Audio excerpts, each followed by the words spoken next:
I'm not currently wearing a shirt, and I've done some shirtless videos, and I find them very, very distracting to watch afterward, because all I want to do is stare at my shoulders.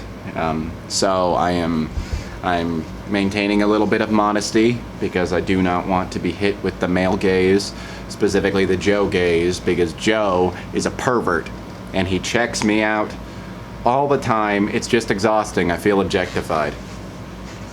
I spent a fun day out in downtown Seattle. So the BJ Novak movie Vengeance was pretty good for the most part.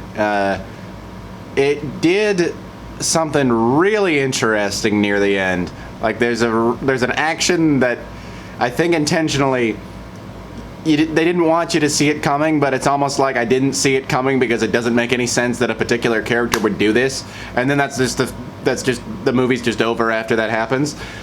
Big props to him again. I mean, first of all, just for making the movie, releasing it nationwide instead of just putting it on streaming. Good job, BJ Novak. And then props to you for taking a big risk at the end. I mean, gosh, I cannot tell you how much I appreciate that. The movies that I hate are the ones that bore me. That's songs, anything, books. Like, they're not the ones that did something big that was just ridiculous. And I wouldn't quite even put this movie in that category, but it's the movies that I really despise are the ones where I'm checking my watch constantly. Or when I'm listening to a song and I'm like, is this over yet? When it's only like 3 minutes long. But after I was done watching that movie, I thought I'd maybe just take a little perimeter walk just around the adjacent block. And I walked a couple blocks in a certain direction, and I didn't realize the theater was so close to it, but there's the marketplace that's right by the water, and I was like, okay, I gotta go see the marketplace again. This is the first time in 4 or 5 years that I've really been to Seattle, and so went through the smelly fish market, went past an arcade and everything, and then I saw, get to the water and I see the big, like, Ferris wheel. I don't remember what it's called, but, the big Seattle Ferris wheel. I was like, okay, let's take a look at the ticket prices, if it's reasonable, and it was reasonable. I think it was like $18 after tax, so I was like, okay, I gotta make the most of this trip. This was just a silly, stupid Joe has an excuse to go far away from home and stay in a crappy motel and see a movie. He goes so far just to see a movie he could have seen at home. But I was like, I gotta do one Seattle specific thing while I'm here. And so I did. It was very, very nice. The pod was very, very air conditioned. I think that if they didn't have them air conditioned, they would have a lot of people get down to the bottom, step off, and then collapse onto the deck.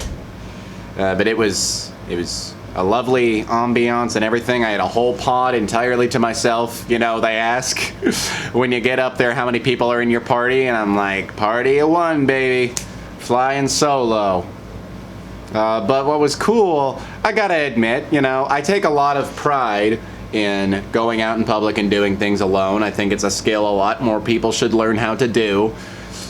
And there are definitely times when you get into a situation like that and you look around you and you're like, I wish that I had more scenarios in which I was with a large group of people. Not all the time, but sometimes you have a fleeting little voice that says you should keep more company. And I get up into my pod and I can see that people are watching me. I'm like, are they judging me that I'm doing this alone? I kind of let it go pretty quickly. But then while we're doing the little loop around, I look at the pod next to me and there's a lady flying solo right next to my pod. And, I don't know. It just, it made me feel like I'm not alone in this world and just how alone I am.